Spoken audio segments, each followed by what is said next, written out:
Pricing your product too high and you lose customers. Price it too low and you barely make a profit, or worse, you lose money.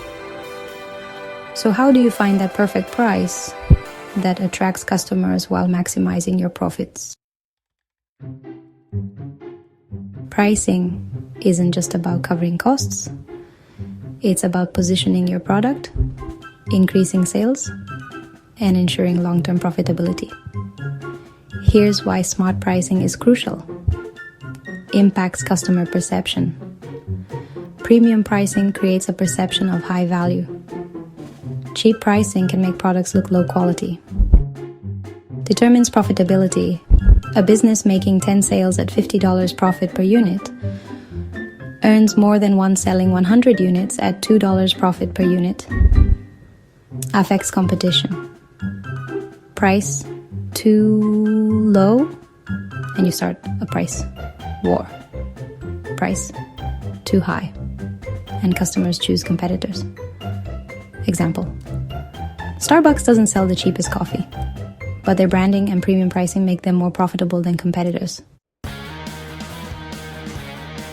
There are 3 primary pricing methods. Let's break them down and see which one fits your business best. Cost plus pricing, the most common but risky. Formula, cost of production, plus markup percentage. Selling price, best for retail, physical products, manufacturing. Example: if a t-shirt costs $10 to produce and you add a 50% markup, you sell it for $15. Problem: doesn't consider customer demand or competitor pricing, so you might still be too expensive or too cheap. Competitor-based pricing. Pricing to match the market. Formula: set your price based on what competitors are charging. Best for competitive industries like e-commerce, consumer goods, and services. Example: if competitors sell similar shoes at $80, you price yours at $75 to $85 depending on your brand positioning. Problem: if everyone competes on price, it leads to a race to the bottom, meaning lower profits for all.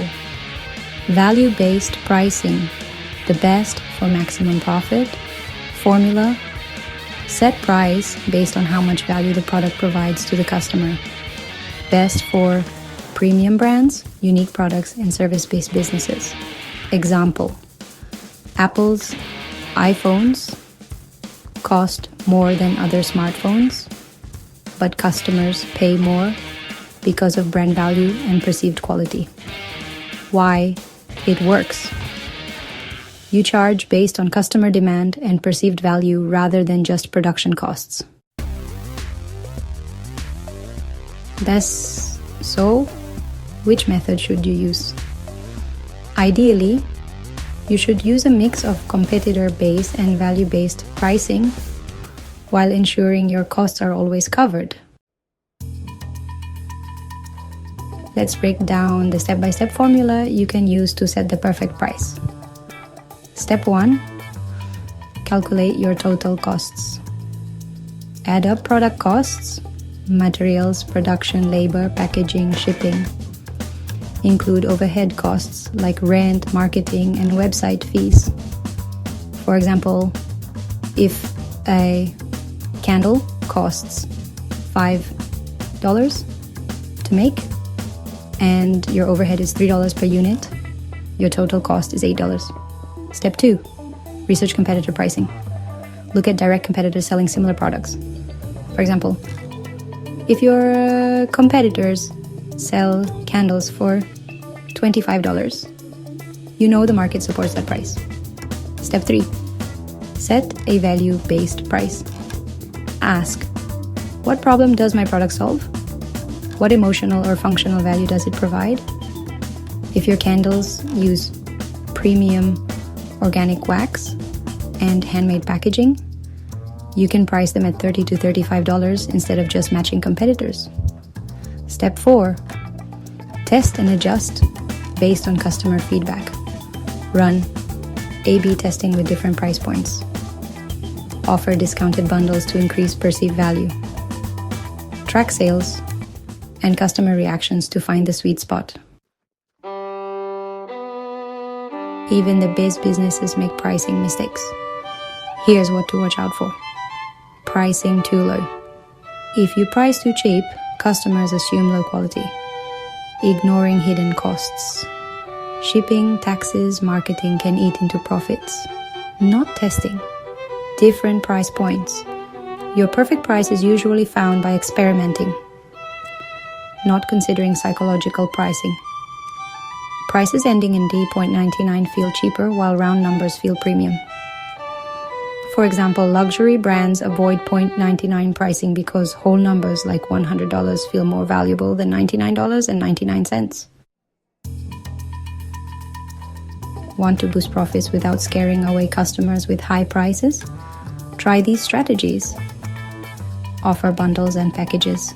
Customers buy more if they get a deal on multiple products. Use subscription models. Recurring revenue equals higher lifetime value per customer. Improve product presentation. High quality packaging justifies a higher price. Increase perceived value.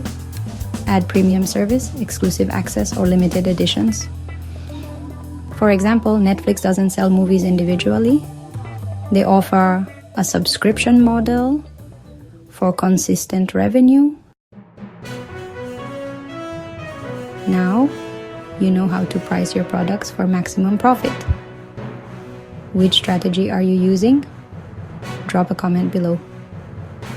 If you found this helpful, don't forget to like, share, and subscribe for more small business success tips.